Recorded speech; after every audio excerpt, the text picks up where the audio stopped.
Chapter Laxmikant का 19 number, जिसका नाम है प्रधानमंत्री यानी प्राइम मिनिस्टर। संविधान द्वारा प्रदत्त सरकार की संसदीय व्यवस्था में राष्ट्रपति केवल नाम मात्र का कार्यकारी प्रमुख होता है तथा वास्तविक कार्यकारी शक्तियाँ प्रधानमंत्री में होती हैं। दूसरे शब्दों में राष्ट्रपति राज्य का प्रमुख होता है, जबकि प्रधानमंत्री क्या होता है, वो सरकार का प्रमुख होता है। प्रधानमंत्री की नियुक्ति। संविधान में प्रधानमंत्री के निर्वाचन और नियुक्ति के लिए कोई विशेष प्रक्रिया नहीं दी गई है। अनुच्छेद 75 में केवल इतना ही कहता है कि राष्ट्रपति प्रधानमंत्री की नियुक्ति करेगा। हालांकि इसका अभिप्राय यह नहीं कि राष्ट्रपति किसी व्यक्ति को प्रधानमंत्री नियुक्त करने के लिए स्वतंत्र है। सरकार की संसदीय व्यवस्था के अनुसार राष्ट्रपति लोकसभा में बहुमत प्राप्त दल के नेता को प्रधानमंत्री नियुक्त करता है, परंतु लोकसभा में कोई भी दल स्पष्ट बहुमत न हो तो राष्ट्रपति प्रधानमंत्री की नियुक्ति में अपनी व्यक्तित्व विवेक स्वतंत्रता का प्रयोग कर सकता है। इस स्थिति में राष्ट्रपति सामान्यतः सबसे बड़े दल अथवा गठबंधन के नेता को प्रधानमंत्री नियुक्त करता है। उससे 1 माह के भीतर संसद में विश्वास मत हासिल करने के लिए कहता है। राष्ट्रपति इस विवेक स्वतंत्रता प्रयोग प्रथम बार 1979 में किया था, जब तत्कालीन राष्ट्रपति नीलम संजीव रेड्डी ने मोरारजी देसाई वाली जनता पार्टी के सरकार में के पतन के बाद के चरण सिंह ने प्रधानमंत्री नियुक्त किया था।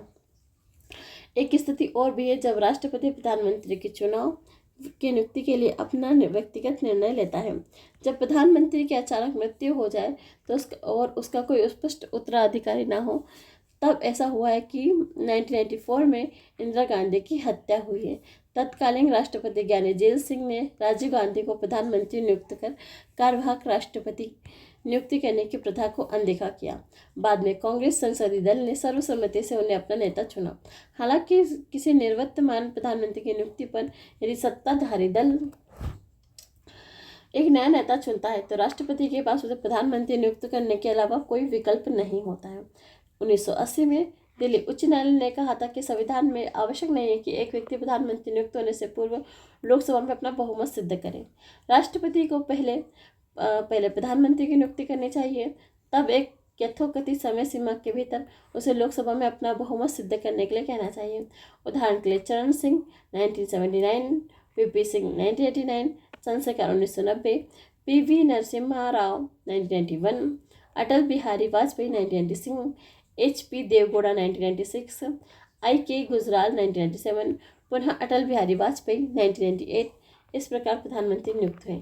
1997 में उच्चतम न्यायालय ने निर्णय दिया कि एक व्यक्ति जो किसी सदन का सदस्य न हो 6 माह के लिए प्रधानमंत्री नियुक्त किया जा सकता है।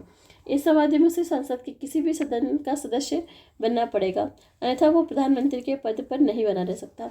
संविधान के अनुसार प्रधानमंत्री संसद के दोनों सदनों में से किसी भी सदन का सदस्य हो सकता है।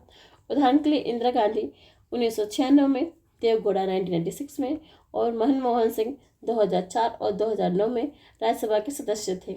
दूसरी ओर ब्रिटेन में प्रधानमंत्री को निम्न सदन हाउस और कॉमन्स का सदस्य होना ही चाहिए। शपथ, पदावधि एवं वेतन। प्रधानमंत्री का पद ग्रहण करने से पूर्व राष्ट्रपति उसे पद एवं गोपनीयता की शपथ दिलवाते हैं। पद एवं गोपनीयता की शपथ लेते हुए प्रधानमंत्री कहता है कि मैं भारत के संविधान के प्रति सच्ची श्रद्धा व निष्ठा रखूंगा। दूसरा, मैं भारत की प्रभुत्ता एवं अखंडता अक्षुण्ण रखूंगा। तीसरा, मैं श्रद्धापूर्वक व शुद्ध अंतरण से अपने पद की दायित्वों का निर्वाह करूंगा। चौथा, मैं भय या पक्षपात, अनुराग, द्वेष के बिना सभी प्रकार के लोगों के प्रति संविधान और विधि के अनुसार न्याय करूंगा। प्रधानमंत्री गोपनीयता की शपथ के रूप में कहता है, मैं ईश्वर की शपथ लेता हूँ कि जो विषय मेरे विचार में लाया जाएगा अथवा मुझे ज्ञात होगा, वह किसी व्यक्ति या व्यक्ति को तब तक सिवाय ऐसे मंत्री को अपने कर्तव्य को समक्ष निर्वहन के लिए ऐसा अपेक्षित हो तो मैं प्रत्यक्ष या अप्रत्यक्ष रूप से संशोधित या प्रकट नहीं करूँगा। प्रधानमंत्री का कार्यकाल निश्चित नहीं है, वो राष्ट्रपति के प्रसाद तक अपना पद पर बना रहता है। इसका अर्थ ये नहीं हुआ कि वो राष्ट्रपति किसी भी समय प्रधानमंत्री से उसे पद से हटाने के लिए कह सकता है। प्रधानमंत्री को जब तक लोकसभा में बहुमत हासिल है, राष्ट्रपति उसे बर्खास्त नहीं कर सकता। लोकसभा में अपना विश्वास मत खो देने पर उसे पद से त्याग पत्र देना होगा अथवा पद त्याग न देने पर राष्ट्रपति उसे बर्खास्त कर सकता है। प्रधानमंत्री के वेतन भत्ते संसद द्वारा समय समय पर निर्धारित किए जाते हैं। वह संसद सदस्य को प्राप्त होने वाले वेतन भत्ते प्राप्त करता है। इसके अतिरिक्त वह व्यय विषयक भत्ते, निःशुल्क आवास, यात्रा, स्वास्थ्य सुविधा आदि प्राप्त करता है। सन 2001 में संसद ने उसे व्यय विषय भत्तों को 1500 से बढ़ाकर 3000 रुपये प्रति माह कर दिया। प्रधानमंत्री के कार्य व शक्तियाँ। प्रधानमंत्री के कार्य शक्तियाँ हैं। मंत्रिपरिषद के संबंध में केंद्रीय मंत्रिपरिषद के प्रमुख प्रधानमंत्री की शक्तियाँ निम्नवत हैं। वह मंत्री नियुक्त होने हेतु दल के व्यक्तियों की राष्ट्रपति को सिफारिश करता है। राष्ट्रपति उन्हीं व्यक्तियों को मंत्री नियुक्त कर सकता है जिनकी सिफारिशें प्रधानमंत्री के द्वारा की जाती हैं। वह मंत्रियों को विभिन्न मंत्रालय आवंटित करता है, उनमें फेरबदल करता है। क्या करता है? उनमें फेरबदल। वह किसी भी मंत्री को त्यागपत्र देने के लिए वह राष्ट्रपति को उसे बर्खास्त करने की सलाह दे सकता है। वह मंत्रिपरिषद की बैठक की अध्यक्षता करता है तथा उसके निर्णय को भी प्रभावित करता है। उसके बाद अगला है कि वह सभी मंत्रियों की गतिविधियों को नियंत्रित निर्देशित करता है और उसमें समन्वय रखता है।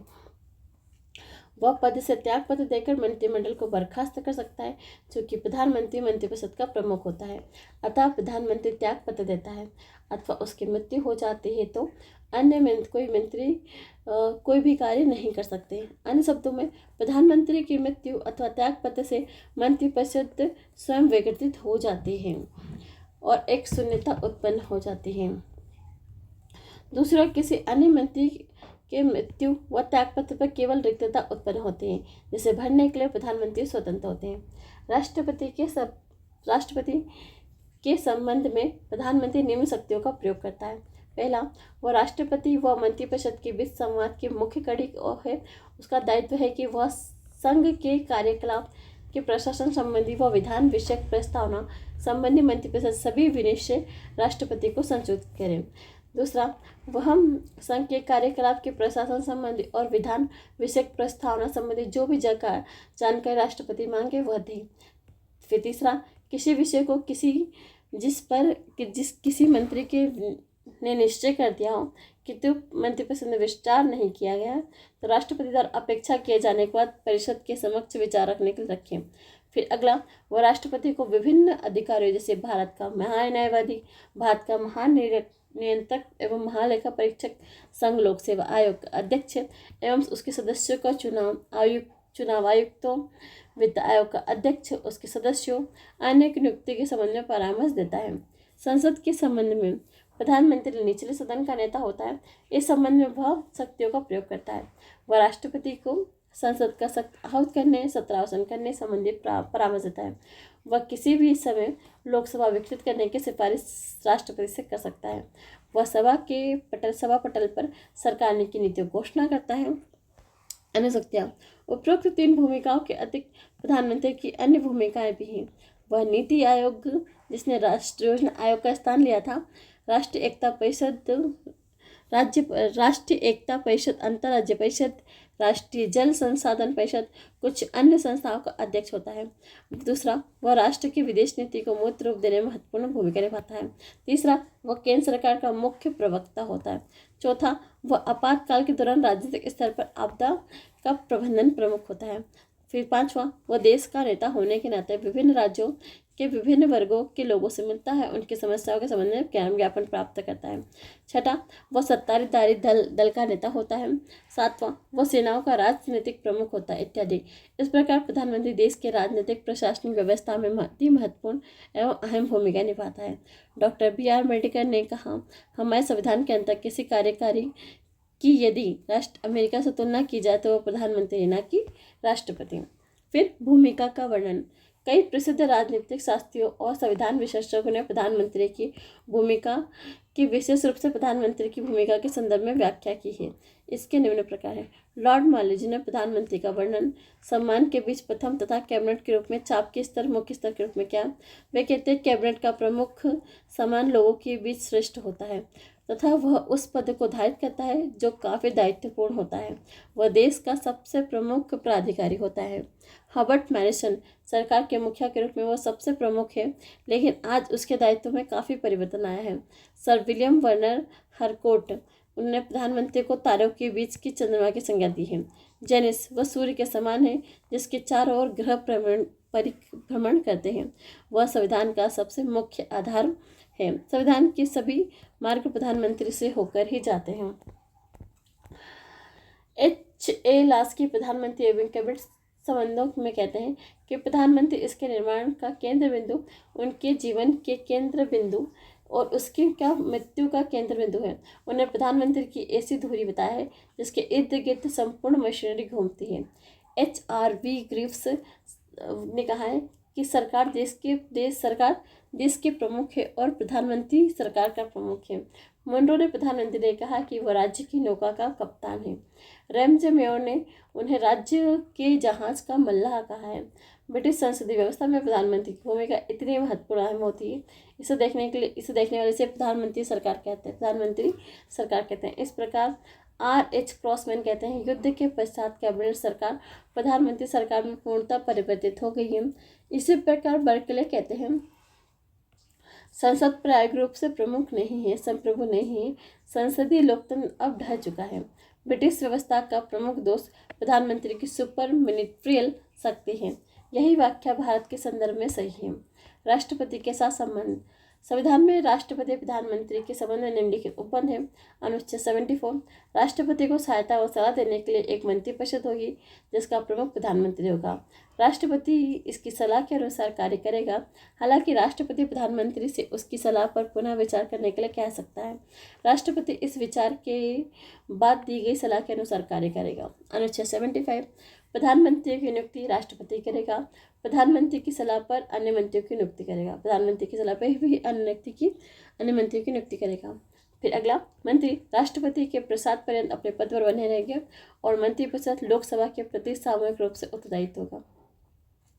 अनुच्छेद 78, प्रधानमंत्री के कर्तव्य।